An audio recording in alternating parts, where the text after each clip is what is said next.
Hi, I am ROJES, Managing Director of Alpha Academy. 2022 NEET examination base ചെയ്തിട്ട് all India കൗൺസിലിങ്ങിലൂടെ MBBS-ൻ്റെയും BDS-ൻ്റെയും BSc നഴ്സിംഗിൻ്റെയും 3 കോഴ്സുകളിലേക്കുള്ള വിവിധ ക്യാമ്പസുകളിലേക്കുള്ള allotment processing start ചെയ്ത് കഴിഞ്ഞു. October 14-ാം തീയതി മുതൽ registration start ചെയ്തു. ഈ സെയിം ടൈമിൽ തന്നെ ചോയ്സ് ഫില്ലിങ്ങും ഒക്ടോബർ 15-ാം തീയതി മുതൽ ചോയ്സ് ഫില്ലിംഗ് എന്ന് പറയുമ്പോൾ ഓപ്ഷൻ രജിസ്ട്രേഷനും സ്റ്റാർട്ട് ചെയ്ത് കഴിഞ്ഞു. ഇപ്പോഴത്തെ ഒരു രീതിയിൽ ഒക്ടോബർ 18-ാം തീയതി വരെയാണ് നമുക്ക് ഓപ്ഷൻ സബ്മിറ്റ് ചെയ്യാൻ ഗവൺമെൻറ് സമയം അനുവദിച്ചിരിക്കുന്നത്. 18-ാം തീയതി ലോക്കിംഗ് ടൈമാണ്. നമ്മൾ ലോക്ക് ചെയ്യുകയൊന്നും വേണ്ട. 18-ാം തീയതി കഴിഞ്ഞു കഴിഞ്ഞാൽ ഈ നാം എൻട്രി ചെയ്ത ഓപ്ഷൻസ് എല്ലാം ലോക്കാവും. ദാറ്റ് മീൻസ് ഈ 15-ാം തീയതി മുതൽ 18-ാം തീയതി വരെ നാം ഓപ്ഷൻ കൊടുക്കുന്നതിനിടയ്ക്ക് എത്ര പ്രാവശ്യം വേണേലും നമുക്ക് ചേഞ്ച് ചെയ്യാനും എൻട്രി ചെയ്യാനും ഡിലീറ്റ് ചെയ്യാനും ഒക്കെ പെർമിഷനുണ്ട്. പക്ഷേ 18-ാം തീയതി ആയിക്കഴിഞ്ഞാൽ ലോക്കിങ്ങിലേക്ക് മാറും. പിന്നെ നമുക്കൊന്നും ചെയ്യാൻ പാടില്ല. 19th 20th പ്രോസസ്സിംഗ് ആണ്. 20th ഒരു ട്രയൽ അലോട്ട്മെൻറ്റ് പബ്ലിഷ് ചെയ്യും. 21st ഫസ്റ്റ് അലോട്ട്മെൻറ്റ് ഡിക്ലെയർ ചെയ്യുക. 21st ഫസ്റ്റ് അലോട്ട്മെൻറ്റ് ഡിക്ലെയർ ചെയ്ത് കഴിഞ്ഞാൽ 22nd 28th ബിറ്റ്വീൻ നമുക്ക് അഡ്മിഷൻ പ്രൊസീജിയറിനുള്ള ടൈമാണ്. ഈ ഫസ്റ്റ് അലോട്ട്മെൻറ്റ് സമയത്ത് നമുക്കറിയാം നാം അഡ്മിഷൻ നേടണമെന്ന് നമുക്ക് നിർബന്ധമൊന്നുമില്ല. പക്ഷേ നമുക്കൊരു സീറ്റ് വേണം എന്നുള്ളത് നാം കൃത്യമായി കോളേജുകളിൽ ഉറപ്പിക്കണം. അതായത് നാം അഡ്മിഷൻ എടുക്കണം. ഫീസുകൾ റെമിറ്റ് ചെയ്യണം. നമ്മുടെ ഫീസുകളൊന്നും നഷ്ടപ്പെടത്തില്ല. സെക്യൂരിറ്റി ഡിപ്പോസിറ്റുകളൊന്നും നഷ്ടപ്പെടത്തില്ല. നമുക്ക് ഹയർ ഓപ്ഷന് നമ്മെ പരിഗണിക്കും. സെക്കൻഡ് അലോട്ട്മെൻറ്റിലേക്ക് നമുക്ക് മൂവ് ചെയ്യാം. ഇതിനെല്ലാം പെർമിഷൻ കിട്ടുന്ന റൗണ്ടാണ് ഫസ്റ്റ് റൗണ്ട്. ഈ ഫസ്റ്റ് റൗണ്ടിൽ ഏറ്റവും പ്രാധാന്യത്തോടെ ഏറ്റവും ഇമ്പോർട്ടൻസ് കൊടുത്ത് ഓപ്ഷൻ രജിസ്ട്രേഷൻ നാം എങ്ങനെയാണ് ചെയ്യേണ്ടത് എന്നാണ് വിശദമായി നാം മനസ്സിലാക്കുന്നത്. അല്ലെങ്കിൽ ഓപ്ഷൻ രജിസ്ട്രേഷൻ ഏറ്റവും ഈസിയായി ചെയ്യാനുള്ള ട്രിക്ക് എന്താണ് എന്നുള്ളതാണ് നാം ഇന്നത്തെ ഈ വീഡിയോയിലൂടെ ഡിസ്കസ് ചെയ്യുക. നമ്മളിവിടെ മനസ്സിലാക്കേണ്ട 3 കോഴ്സുകളാണ് MBBS, BDS and BSc nursing.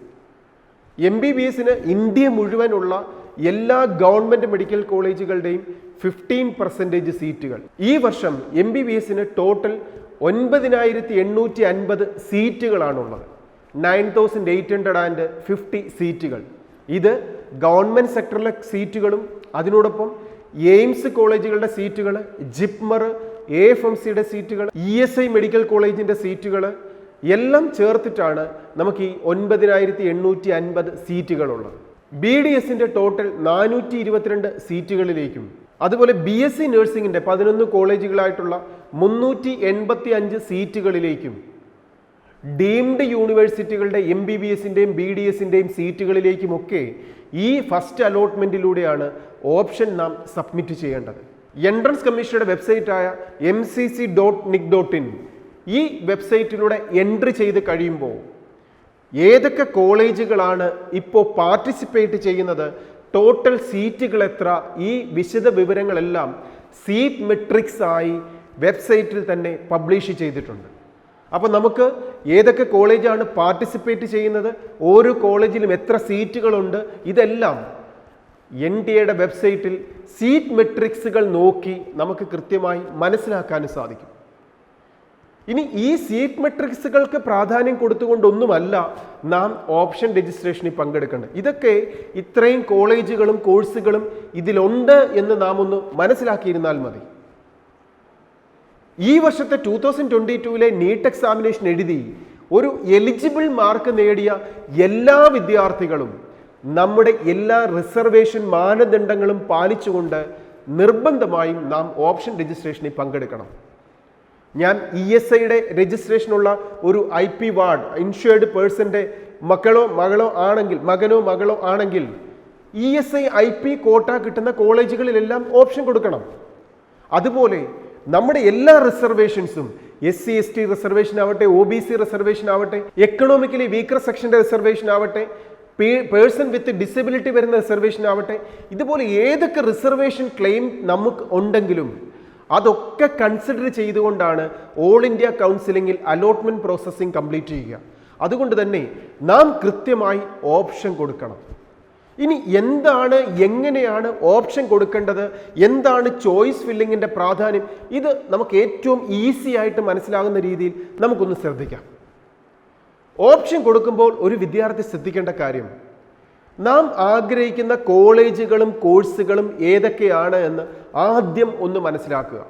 നമ്മുടെ റാങ്ക് എത്രയും ആകട്ടെ, 10,000 15,000 ഓൾ ഇന്ത്യ റാങ്കായിട്ട് വന്നിരിക്കുന്നത് 50,000 60,000 എത്രയും ആവട്ടെ, നമുക്ക് എല്ലാ സീറ്റുകളിലേക്കും നാം എലിജിബിലിറ്റി ഉള്ള കാൻഡിഡേറ്റ് ആണ്.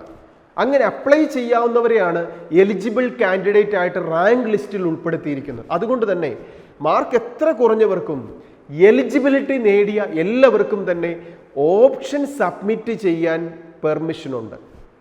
അപ്പം നമ്മൾ എങ്ങനെയാണ്, ഒരു ഫസ്റ്റ് റാങ്ക് മേടിച്ച കുട്ടിയാണെങ്കിലും, ഒരു 1000 റാങ്കിൽ വന്നൊരു കുട്ടിയാണെങ്കിലും, 10,000 റാങ്കിൽ വന്നൊരു കുട്ടിയാണെങ്കിലും, 50,000 റാങ്കിൽ വന്നൊരു കുട്ടിയാണെങ്കിലും നാം എങ്ങനെയാണ് ഓപ്ഷൻ സബ്മിറ്റ് ചെയ്യേണ്ടത്, നാം ഏതൊക്കെ കോളേജുകളാണ് പിക്ക് ചെയ്യേണ്ടത്?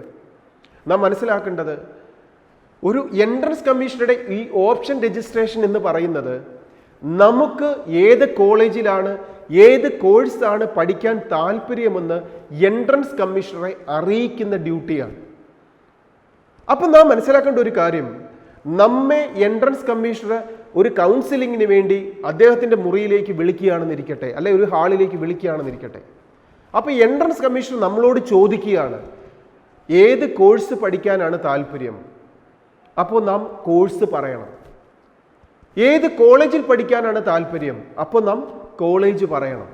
ഈ പറയുന്നത് എന്തും നമ്മുടെ റാങ്കും എത്രയും ആവട്ടെ, നമ്മുടെ റാങ്ക് 50,000 ആവട്ടെ, പക്ഷേ എൻട്രൻസ് കമ്മീഷണർ ചോദിക്കുമ്പോൾ ആദ്യം നാം ഏറ്റവും ബെസ്റ്റ് കോഴ്സും ഏറ്റവും ബെസ്റ്റ് കോളേജും തന്നെ പറയണം. കാരണം അവിടെ ഒരു സീറ്റ് ഒഴിവുണ്ടെങ്കിൽ എങ്കിൽ മാത്രമേ നമ്മെ അവിടെ കൺസിഡർ ചെയ്യുകയുള്ളൂ. രണ്ടാമതായി, നമുക്ക് ആ കോളേജിൽ സീറ്റ് ഒഴിവില്ല എന്ന് എൻട്രൻസ് കമ്മീഷണർ പറഞ്ഞാൽ അടുത്ത ഒരു കോഴ്സും കോളേജും നമുക്ക് ചോദിക്കാം. അപ്പോൾ കോഴ്സും കോളേജും എങ്ങനെ മിക്സ് ചെയ്ത് വേണേലും, അത് MBBSന് പ്രയോറിറ്റി കൊടുത്തുകൊണ്ടോ, BDSന് പ്രയോറിറ്റി കൊടുത്തുകൊണ്ടോ, BS നഴ്സിംഗിന് പ്രയോറിറ്റി കൊടുത്തുകൊണ്ടോ, നമ്മുടെ സ്റ്റേറ്റിൽ തന്നെ ഉള്ള കോളേജുകൾക്ക് പ്രയോറിറ്റി കൊടുത്തുകൊണ്ടോ, അല്ലെങ്കിൽ എയിംസിന് ആദ്യം പ്രയോറിറ്റി കൊടുത്തുകൊണ്ടോ, എങ്ങനെ മിക്സ് ചെയ്ത് വേണേലും നമുക്ക് എൻട്രൻസ് കമ്മീഷനോട് ചോദിക്കാം. നാം ചോദിക്കുന്ന ഓർഡറിൽ മാത്രമായിരിക്കും എൻട്രൻസ് കമ്മീഷണർ ഈ ചോയ്സ് ഫില്ലിങ്ങിന് നമ്മളെ കൺസിഡർ ചെയ്യുക. നാം ഒന്നാമത് ചോദിച്ചെടുത്ത സീറ്റ് ഉണ്ടെങ്കിൽ അവിടെ തരും. അങ്ങനെ 500 1000 ചോയ്സുകൾ നമുക്ക് ചോദിക്കാൻ പെർമിഷനുണ്ട്. നമുക്ക് ചോദിച്ചു പോകുമ്പോൾ 400ാമത്തെ അല്ല 500ാമത്തെ അല്ല 600ാമത്തെ ചോദിച്ചെടുത്താണ് സീറ്റ് ഫ്രീ ഉള്ളതെങ്കിൽ അവിടെ നമുക്ക് തരും. അപ്പം ആദ്യം തന്നെ ഒരു മോശം കോളേജ് ചോദിച്ചാൽ അവിടെ സീറ്റ് ഒഴിവുണ്ടെങ്കിൽ അവിടെ തരും. അതിനുശേഷം നല്ല കോളേജുകളിൽ സീറ്റ് ഒഴിവുണ്ടെങ്കിൽ പോലും എൻട്രൻസ് കമ്മീഷൻ അവിടെ നമ്മളെ കൺസിഡർ ചെയ്യത്തില്ല. അതുകൊണ്ട് തന്നെ മനസ്സിലാക്കുക, നാം ഓപ്ഷൻ കൊടുക്കുമ്പോൾ, ഈ ഓപ്ഷൻ കൊടുക്കുക എന്ന് പറയുമ്പോൾ ഈ എൻട്രൻസ് കമ്മീഷൻ ചോദിക്കും എന്ന് മനസ്സിലാക്കാൻ വേണ്ടി പറഞ്ഞതാണ്. ആ ചോദിക്കുന്ന ഒരു രീതിയിൽ നാം ഓർഡറിൽ 1 2 3 എന്നുള്ള ഓർഡറിൽ നാം ഓപ്ഷൻ കൊടുക്കണം. 1 തൊട്ട് 1000 വരെ, അല്ലെ 1 തൊട്ട് 10 വരെ, അല്ലെ 1 തൊട്ട് 100 വരെ നാം കൊടുക്കുന്നത് മാത്രമേ എൻട്രൻസ് കമ്മീഷണർ കൺസിഡർ ചെയ്യുകയുള്ളൂ. ആ ഓർഡറിൽ മാത്രമേ എൻട്രൻസ് കമ്മീഷണർ കൺസിഡർ ചെയ്യുകയുള്ളൂ. 1 2 3 എന്നുള്ള ഓർഡറിലായിരിക്കും എൻട്രൻസ് കമ്മീഷണർ കൺസിഡർ ചെയ്യുക. അതുകൊണ്ട് തന്നെ ഏറ്റവും നല്ല കോളേജുകളും കോഴ്സുകളും നമ്മുടെ പ്രയോറിറ്റി അനുസരിച്ച് ഓപ്ഷൻ കൊടുക്കാൻ പ്രത്യേകം ശ്രദ്ധിക്കുക.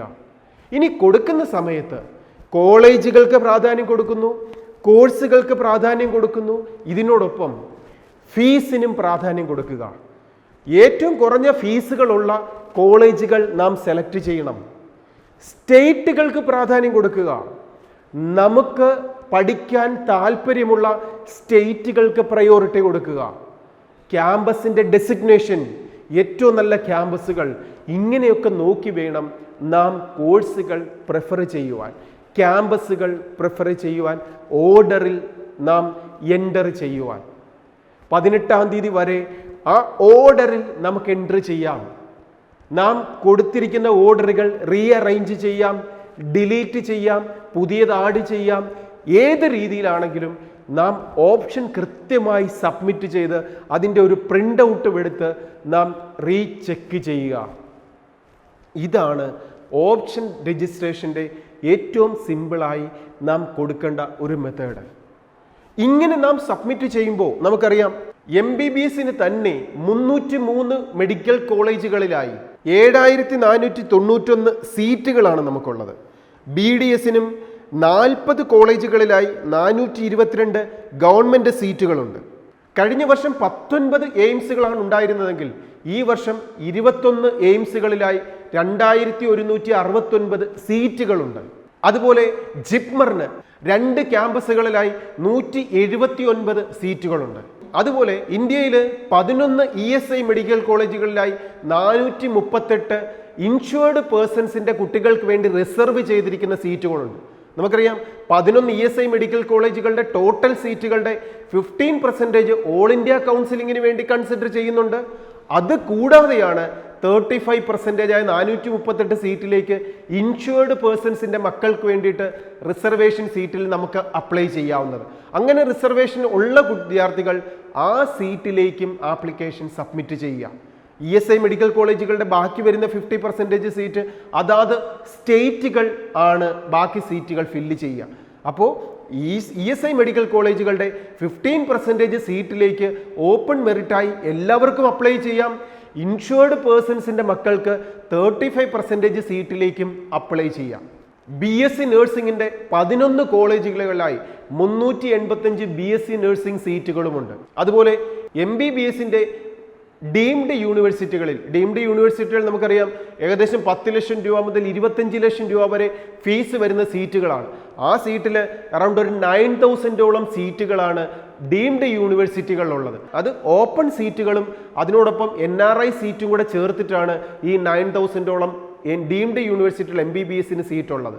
BDSന് 32 കോളേജുകളിലായി 3040 സീറ്റുകളുണ്ട്. 3 lakhs മുതൽ 10 lakhs വരെ ഫീസ് വരുന്ന കോഴ്സുകളാണ് ഡീംഡ് യൂണിവേഴ്സിറ്റികളിലുള്ളത്. ഓരോ കോളേജുകളും സെലക്ട് ചെയ്യുമ്പോൾ ആ കോളേജിൻ്റെ ഫീസുകൾ അത് വിവിധ സ്റ്റേറ്റുകളിലേക്ക് വരുമ്പോൾ ഓരോ സ്റ്റേറ്റിലെയും ആ ഗതാഗത ഗവൺമെൻറ്റുകൾ ഫിക്സ് ചെയ്തിരിക്കുന്ന ഫീസാണ് ഓൾ ഇന്ത്യ അലോട്ട്മെൻറ്റിലാണെങ്കിലും കൺസിഡർ ചെയ്യുക. കേരളത്തിലെ MBBSൻ്റെ ഫീസുകൾ എന്ന് പറയുന്നത് ഗവൺമെൻറ് സീറ്റുകളിൽ 27,000 രൂപയാണ് വരുന്നത്. അപ്പോൾ ഓൾ ഇന്ത്യ കൗൺസിലിങ്ങിലൂടെ ഒരു അഡ്മിഷൻ എടുക്കുന്ന വിദ്യാർത്ഥിക്കും ഈ സെയിം ഫീസാണ്. അപ്പോൾ ഏതൊരു സ്റ്റേറ്റിലുള്ള ഒരു കുട്ടിയും ഓൾ ഇന്ത്യ കൗൺസിലിങ്ങിലൂടെ കേരളത്തിൽ ഒരു MBBSന് ഗവൺമെൻറ് സീറ്റിലേക്ക് അഡ്മിഷൻ ലഭിച്ചാൽ ഈ 28,000 റുപ്പീസാണ് അവർക്ക് ഫീസായിട്ട് വരിക. ഇതുപോലെ നാം കേരളത്തിലെ വിദ്യാർത്ഥികൾ ഇന്ത്യയിലെ ഏതൊരു സ്റ്റേറ്റിലും നമുക്ക് ഓൾ ഇന്ത്യ കൗൺസിലിങ്ങിലൂടെ അഡ്മിഷൻ ലഭിച്ചാൽ അതാത് ഗവൺമെൻറ്റുകൾ അതാത് സ്റ്റേറ്റുകളിൽ ഫിക്സ് ചെയ്തിരിക്കുന്ന ഫീസ് അടച്ചായിരിക്കും നാം പഠിക്കേണ്ടി വരിക. അതുകൊണ്ട് തന്നെ ഓരോ സ്റ്റേറ്റിലെയും ഫീസുകൾ എത്രയാണെന്ന് മനസ്സിലാക്കി വെക്കേണ്ടത് ഈ സമയത്ത് ഏറ്റവും പ്രാധാന്യമുണ്ട്. ഇതിൽ ഏറ്റവും കുറഞ്ഞ ഫീസോടുകൂടി നമുക്ക് പഠിക്കാൻ പറ്റുന്ന എയിംസിൻ്റെ ക്യാമ്പസുകളും AFMCയുടെ ക്യാമ്പസും ജിപ്മർ പോലുള്ള ക്യാമ്പസുകളും ഒക്കെ എപ്പോഴും വിദ്യാർത്ഥികൾ ഫസ്റ്റ് പ്രയോറിറ്റി കൊടുക്കണം. ഫസ്റ്റ് റൗണ്ടിൽ കൃത്യമായി പങ്കെടുക്കുക. അതിനുശേഷമുള്ള സെക്കൻഡ് റൗണ്ടിലും മോപ്പപ്പ് റൗണ്ടിലും സ്ട്രേ വേക്കൻസിയിലും 4 റൗണ്ടുകളിൽ കൃത്യമായി പങ്കെടുത്തുകൊണ്ട് കൃത്യമായ ഒരു കോളേജും കോഴ്സും ബെസ്റ്റായി തന്നെ നേടിയെടുക്കാൻ ഓരോ വിദ്യാർത്ഥികളും രക്ഷിതാക്കളും ശ്രദ്ധിക്കുക. ഈ ഓപ്ഷൻ രജിസ്ട്രേഷൻ ടൈമിൽ ചോയ്സ് ഫില്ലിംഗ് ടൈമിൽ ഏതെങ്കിലുമൊക്കെ സംശയങ്ങൾ വന്നാൽ വിദ്യാർത്ഥികൾക്ക് ആൽഫയുടെ ക്യാമ്പസിലേക്ക് വിളിക്കാം, നേരിട്ട് വരാം. നിങ്ങളെ ഹെൽപ്പ് ചെയ്യാൻ ആൽഫ അക്കാഡമി കൂടെ ഉണ്ടാവും. ഇതിനോടൊപ്പം ലേറ്റസ്റ്റ് ആയിട്ടുള്ള ന്യൂസ് അപ്ഡേഷൻസ് ഈ യൂട്യൂബ് ചാനലിലൂടെ ആൽഫയുടെ ചാനലിലൂടെ നിങ്ങളിലേക്ക് എത്തുകയും ചെയ്യും. ഇതിനോടൊപ്പം ഈ ചോയ്സ് ഫില്ലിങ്ങും അലോട്ട്മെൻറ്റും നടക്കുന്നതിന് പാരലായി തന്നെ വിദ്യാർത്ഥികൾ മനസ്സിലാക്കേണ്ട ഒരു കാര്യം, നാം നീറ്റ് എക്സാമിനേഷൻ എഴുതിയതുപോലെ പഠിച്ചതുപോലെ തന്നെ പ്രാധാന്യമുണ്ട് ഈ ചോയ്സ് ഫില്ലിംഗ്. അതുകൊണ്ട് തന്നെ വളരെയധികം ശ്രദ്ധിച്ച് വേണം ഈ ചോയ്സ് ഫില്ലിങ്ങിൽ പങ്കെടുക്കുവാൻ. ഇനി ഈ പരീക്ഷയ്ക്ക് വേണ്ടി നാം ചോയ്സ് ഫില്ലിങ്ങിൽ പങ്കെടുക്കുക ഏറ്റവും നല്ലൊരു കോഴ്സോ കോളേജോ ലഭിച്ചില്ല എന്ന് വിചാരിച്ച് അല്ലെങ്കിൽ ഇത്രയും നല്ലൊരു മാർക്ക് ഒരു 550 മാർക്ക് 525 മാർക്കൊക്കെ നേടി പ്രൈവറ്റ് സെൽഫ് ഫിനാൻസിങ് കോളേജിൽ 8 ലക്ഷം രൂപ 10 ലക്ഷം രൂപ ഫീസ് പഠിക്കേണ്ട ആവശ്യമില്ല. നാം ഒരു 3-4 മാസത്തേക്കും കൂടെ ഒന്ന് റിപ്പീറ്റ് ചെയ്യാനായി ഒന്ന് മാറ്റിവെച്ച് അല്ല റിപ്പീറ്റ് ചെയ്യാൻ മാറ്റിവെച്ച് അടുത്ത വർഷം ഒരു ഗവൺമെൻറ് സീറ്റ് ഉറപ്പാക്കാൻ പറ്റുന്നുണ്ടെങ്കിൽ തീർച്ചയായും ഒരു വിദ്യാർത്ഥിക്ക് അത് തന്നെയാവും ഏറ്റവും നല്ലത്. അപ്പോൾ നല്ലൊരു മാർക്കിലേക്ക് എത്താൻ സാധിച്ചു, എന്നാൽ ഗവൺമെൻറ് സീറ്റ് കിട്ടുന്നില്ല, ഉയർന്ന ഫീസിൽ പ്രൈവറ്റ് സെൽഫ് ഫിനാൻസിങ് കോളേജ് പഠിക്കേണ്ടി വരുന്നു. അങ്ങനെയൊക്കെ ഉള്ളൊരു സാഹചര്യത്തിൽ ഏറ്റവും മികച്ചൊരു ക്യാമ്പസിലേക്ക്, ഏറ്റവും നല്ലൊരു റാങ്കിലേക്ക് എത്തിച്ചേരാൻ അതികഴിവുള്ള കുട്ടികളെ, ആ ധാരാളം കുട്ടികളെ തിരഞ്ഞെടുത്ത് പഠിപ്പിക്കുകയല്ല ആൽഫ അക്കാഡമി ചെയ്യുന്നത്. കുറച്ച് കുട്ടികളെ പേഴ്സണൽ അറ്റൻഷൻ കൊടുത്ത് അവരെ വിജയിക്കാൻ കഴിവുള്ളവരാക്കി മാറ്റുകയാണ്. കഴിഞ്ഞ 22 വർഷമായി ആൽഫ അക്കാഡമി ചെയ്യുന്ന അതാണ്. വിവിധ ബ്രാഞ്ചുകളിലായി ധാരാളം കുട്ടികളെ പഠിപ്പിച്ചിട്ട് അതിൽ ലക്കുള്ള അതിമിടുക്കർ മാത്രം ജയിച്ചു പോകുന്നൊരു സിസ്റ്റമല്ല. ഏറ്റവും നല്ല വിജയത്തിലേക്ക് എത്താൻ പേഴ്സണൽ അറ്റൻഷനോടുകൂടി പഠിപ്പിക്കുന്ന ഒരു സിസ്റ്റം. അങ്ങനെ ഒരു റിപ്പീറ്റർ ബാച്ചിലേക്കോ റിപ്പീറ്റർ ബാച്ചിലേക്കോ അഡ്മിഷൻ നേടണമെങ്കിൽ, ഫ്രീ ആയി പഠിക്കണമെങ്കിൽ വിദ്യാർത്ഥികൾക്ക് ആൽഫയുടെ ക്യാമ്പസിലേക്ക് വരാം. നിങ്ങളുടെ മാർക്കിനെ ബേസ് ചെയ്ത് സ്കോളർഷിപ്പോടുകൂടി ഫ്രീ ആയും ഒക്കെ പഠിക്കാൻ സൗകര്യങ്ങൾ ആൽഫയുടെ ക്യാമ്പസിലുണ്ട്. ഏറ്റവും നല്ല അധ്യാപകരോടൊപ്പം, ഏറ്റവും നല്ല കെയറിംഗ് സിസ്റ്റത്തിൽ, ഏറ്റവും നല്ല ക്യാമ്പസിൽ പഠിച്ച് വിജയം നേടാൻ ആൽഫയുടെ റിപ്പീറ്റർ കോഴ്സുകളിലേക്കും അഡ്മിഷൻ നേടാനോ അഡ്മിഷനെ കുറിച്ച് അറിയാനും വിളിക്കാം, നേരിട്ട് വരാം. നിങ്ങളെ വിജയിക്കാൻ, വിജയത്തിലേക്ക് നയിക്കാൻ ആൽഫ അക്കാഡമി കൂടെയുണ്ട്. Best wishes.